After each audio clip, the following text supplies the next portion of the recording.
Doctora, cuando guste puede comenzar, ¿eh? Hola a todos. Muchas gracias por la invitación a los organizadores, a los directores de las Olimpiadas. Quiero felicitar a los estudiantes, a los coordinadores, profesores, a las autoridades de la Universidad de Buenos Aires, a la Secretaría de Educación Media y a las Olimpiadas de Argentina de Filosofía. Es un gusto para mí estar hoy con todos vosotros, es un honor. Estoy muy feliz de la invitación a este evento vital. Y bueno, pues quería hablaros un poquito de la filosofía de la liberación, que es una filosofía que descubrí realmente en 2010 cuando empecé a trabajar el doctorado. Para mí fue un descubrimiento muy importante en mi vida, que me ha sembrado, que me ha guiado mi camino académico y profesional y también pues mi propia vida. Yo la filosofía de la liberación la entendí como un nuevo horizonte para comprender el mundo. Es una filosofía que nació en los años 70 en Argentina y fue construida por una serie de profesores, de filósofos, en los que se encontraba Enrique Dussel, Arturo Roy, Horacio Ceruti y bueno, entre otros. También Enrique Hernández, y bueno, pues fue una crítica pues a la situación que se vive en Latinoamérica y en el resto del tercer mundo, en relación a los países del norte, de los países industrializados, que llevan sometiendo pues, a lo que es la periferia, Latinoamérica y al tercer mundo, desde 1492 con el descubrimiento de América. Bueno, pues esta opresión, exclusión de gran parte de lo que es el mundo, gran parte del sistema mundo, pues sigue hoy pues evolucionando y podemos verlo prácticamente porque pues los grandes problemas políticos que hay, el hambre y todas las injusticias que eso conlleva. A partir de estudiar pues esta filosofía de la liberación, que es una filosofía crítica y una filosofía política que busca otro horizonte, que busca un nuevo horizonte de construcción social, donde puedan pues, caber las víctimas excluidas que el sistema mundo pues, ha mantenido pues, fuera de la modernidad. El concepto de poder para mí fue esencial porque Enrique Dussel, que es el profesor, que es el filósofo que yo seguí en la filosofía de la liberación, pues describió el poder como dominación. Entonces, yo hice la tesis doctoral y me di cuenta que detrás de ese poder como dominación, lo que existe es un desamor a la vida. A partir de ahí, el concepto de vida fue para mí muy importante y se convirtió en una metacategoría filosófica. Y entendí que no se puede construir ningún sistema nuevo, ya sea político, económico, tecnológico, si no se tiene en cuenta pues, el concepto de vida, la vida en sí. ¿Por qué? ¿Por qué me llegó esta preocupación por la vida? Pues prácticamente por los desastres ecológicos que estamos viviendo, el colapso, gran parte de los seres vivos, el 8% ya ha desaparecido, el 8% de los seres vivos que conocemos ya ha desaparecido, el 22% está en peligro de extinción, también el 90%, según la OMS, el 90% de la humanidad no respira aire puro, los mares se han convertido en vertederos de plástico y la industria que no respeta la vida y que pues trata muy mal, que maltrata a los animales. Todo esto pues me dio que pensar que está muy relacionado también con las injusticias, la opresión, el sometimiento que vive el 80% de la humanidad. Ambos problemáticos, tanto el problema ecológico como el problema político, tienen un origen común, y es ahí donde yo empecé a rastrear hasta llegar al concepto de desmitificación de la vida. Este concepto me llevó a plantearme el hecho de que el que hoy tengamos esta problemática ecológica muy terrible, ¿no? Es por el hecho de que hace bastante tiempo, ahora lo voy a explicar, en el origen, hace unos siglos, pues se empezó a desacralizar la vida. Fue un proceso de sacralización de la vida que continúa hoy. No es un problema solamente tecnológico, que como muchos filósofos, como Hans Jonas, critica el hecho de una tecnología perversa. En parte sí, pero en el origen de esa tecnología perversa se debe a una actitud de una civilización moderna que empezó a desarrollarse pues prácticamente con una visión de la vida y una percepción del universo pues muy mecanicista en el que se llegó a comprender la vida, el cosmos, como si fuera una máquina. Y ahora voy a explicar eso.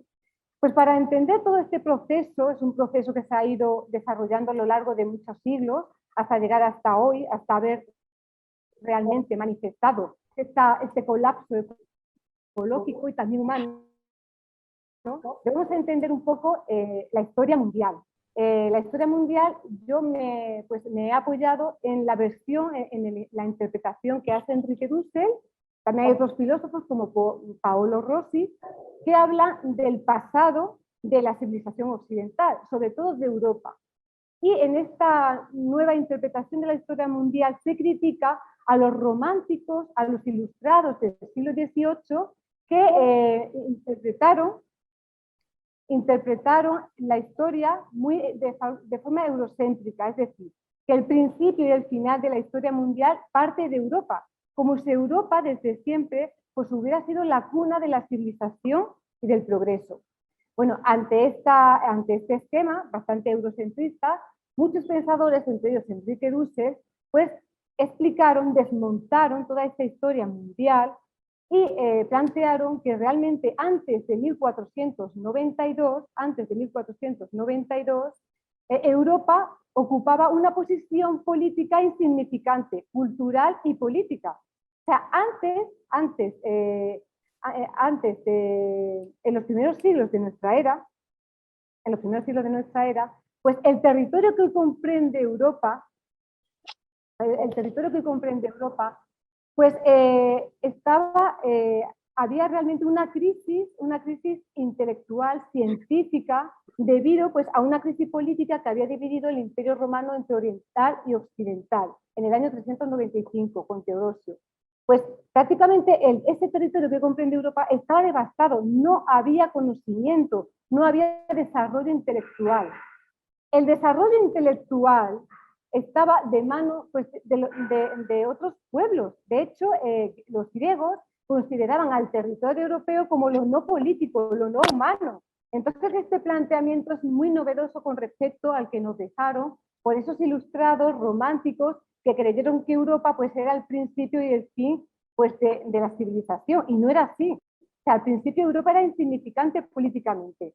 El mundo musulmán, el mundo turco, pues tenía toda la hegemonía cultural. Escribían tratados muy novedosos sobre álgebra, sobre astronomía, sobre matemáticas, sobre medicina, estaban muy adelantados. Europa era su sombra, era una sombra de este mundo. ¿Qué ocurre? Que a partir de 1492, cuando los españoles, por el azar, llegan al continente pues, americano y se descubre, pues lo que digo descubrir porque ya existía, ¿no? Se descubre América, pues ahí empieza otra historia. Ahí empieza realmente lo que se considera historia mundial. ¿Por qué? Porque ya empieza a conocerse todo el sistema mundo.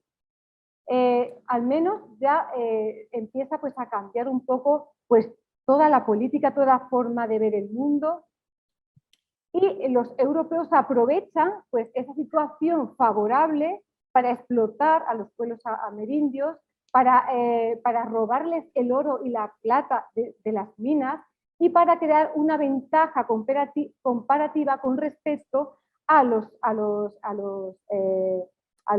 culturas que en ese momento pues, tenían todo el poder hegemónico, que eran los turcos y los musulmanes, ¿no? Entonces, poco a poco Europa pues va compitiendo con ellos para hacerse con el poder hegemónico, pero no lo consigue prácticamente hasta el siglo XIX, no lo consigue, porque el principio es ir acumulando poder, pero hay que darse cuenta también que en esa época pues los musulmanes tenían un papel muy esencial en la historia. Bueno, pues a partir de ese momento donde los españoles llegan al continente amerindio, donde lo colonizan, es ahí donde tiene lugar lo que es la modernidad.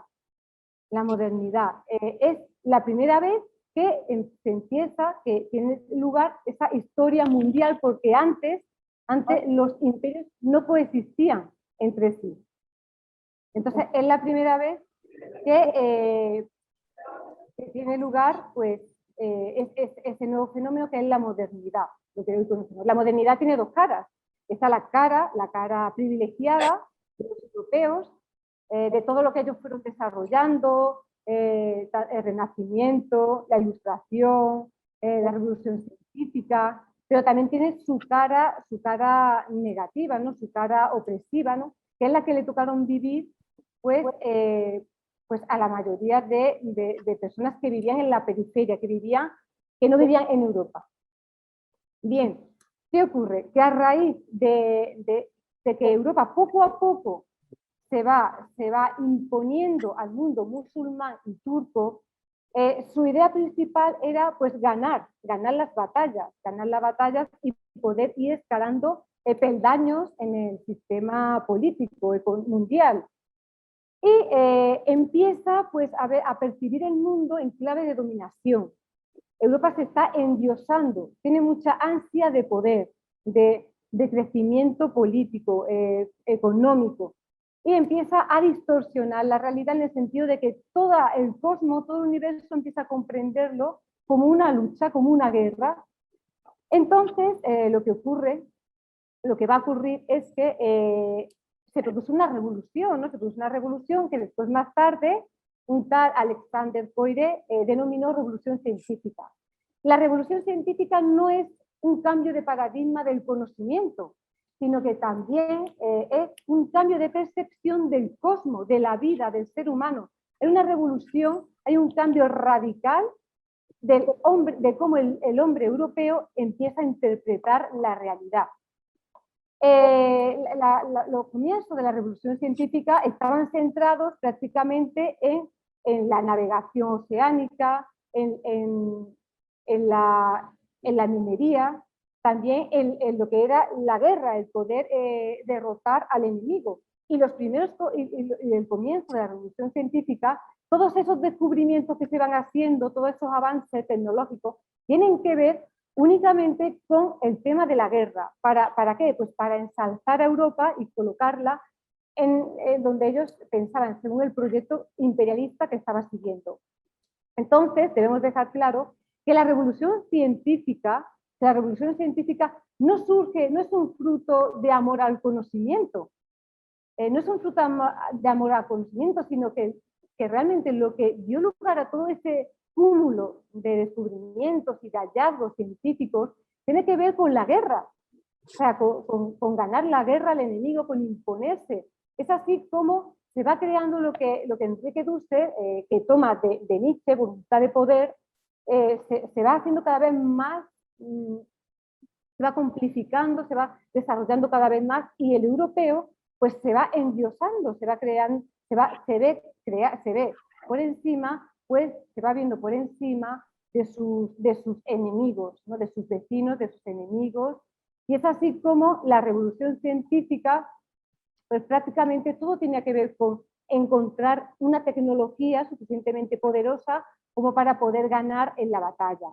La astronomía y la geografía pues estaban centradas en la navegación oceánica y la medicina en curar a los heridos en la guerra. O sea que todo estaba pues en ese ámbito de la guerra. Hay una percepción, como hemos dicho, un cambio de percepción del cosmos, donde empieza a interpretarse la vida como dominación, como guerra, como igual que se estaba empezando a considerar a los seres humanos como objetos de explotación, lo mismo ocurre con el cosmos. Y es aquí donde hay una serie de filósofos científicos que empiezan también a escribir sobre cómo es la esencia del cosmos, ¿no? El cosmos ya no es un ser vivo, como pensaban los antiguos sabios, ¿no? Como pensaban muchos de otras culturas también, y que hoy siguen pensando igual, ¿no? Sino que ven al cosmos, lo interpreta como una máquina, De ahí el mecanicismo que fue desarrollando Descartes, que él era, además de un filósofo, también fue un científico que llegó a explicar el corazón humano como si fuera pues una máquina. Él pues empezó a interpretar esa realidad como si fuera una máquina. Lo mismo va a ocurrir con otro gran filósofo de esa época que también impulsa a Europa a que siga ese camino de ascensión, de progreso en el ámbito, como Francis Bacon. Francis Bacon, además de darle una importancia fundamental a la razón, también se la dio a la experimentación y llegó a considerar que lo más importante del conocimiento no estaba en conocer la realidad, sino en transformarla para satisfacer esos caprichos del ser humano.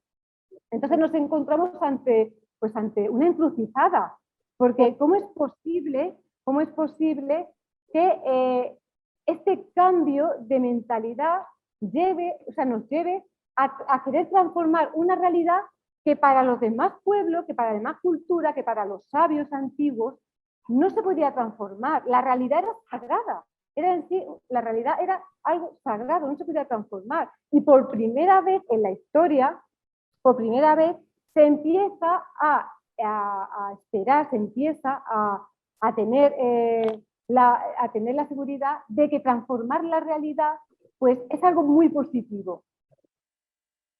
Claro que transformar la realidad significa modificar y manipular, controlar, dominar la vida también.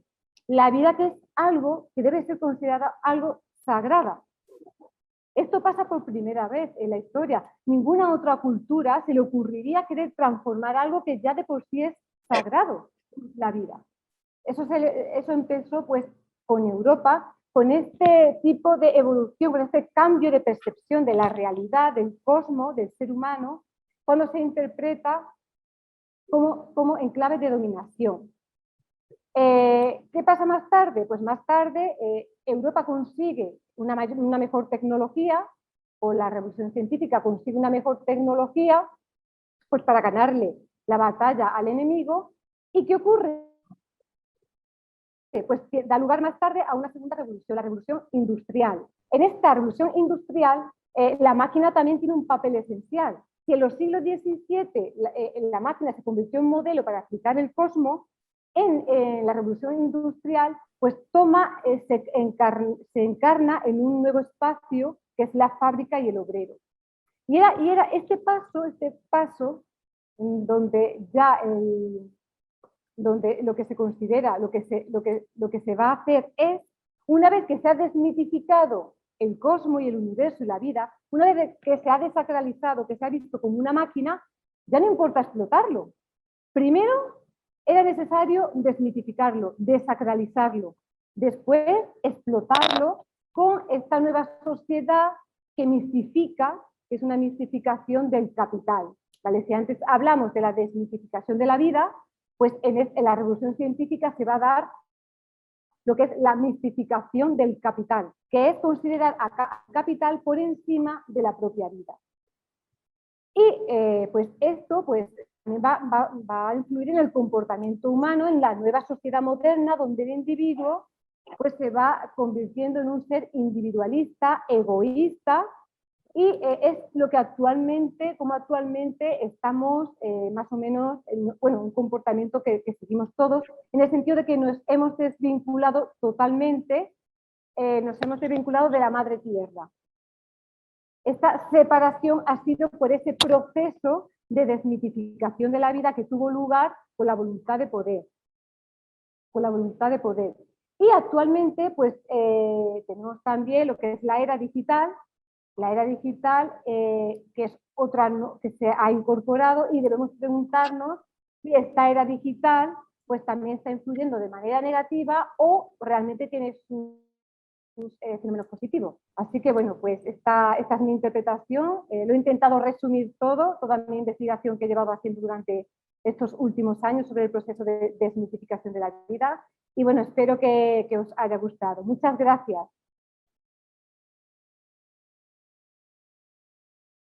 Muchas gracias, Isabel, por tu excelente comentario. No sé si ¿se me ve bien? Creo que no se me ve Perfectamente, muy bien. sí. Ajá, Ahí viene vale. Marcelo. Doctora, Hola, ¿cómo te doctora. va? Luego, Soy el doctor Marcelo Lobosco. Un gusto que usted nos haya dado una conferencia desde la India, desde ajá. usted que es doctora en la Universidad de Sevilla y postdoctorando en la Universidad de México. Ujú. Realmente, ¿cuál era su libro que está por sacar? Se titula ¿Por quién lloran los perros? ¿Cómo? ¿Por quién lloran los perros? ¿Por ¿Por qué quién lloran lloran los los perros? perros? Bueno, ya lo saben, la doctora está por sacar un libro que se llama ¿Por qué lloran los perros? ¿Sí? Y que tiene que ver con la interpelación al débil, ¿sí? Donde usted estaba, estaba bárbaro. Sí, Muchísimas se gracias, se me ve doctora. bien. Se me ha Se visto ve bien? perfecto, está Ah, todo, vale. estamos en el mejor de los mundos posibles, como diría la Ujú. Pues muchas nos estamos gracias, viendo, muchísimas gracias.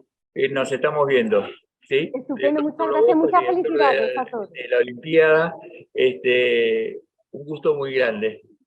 Gracias, namaste. Saludos. Saludos, adiós. Bueno, muchas gracias, doctora.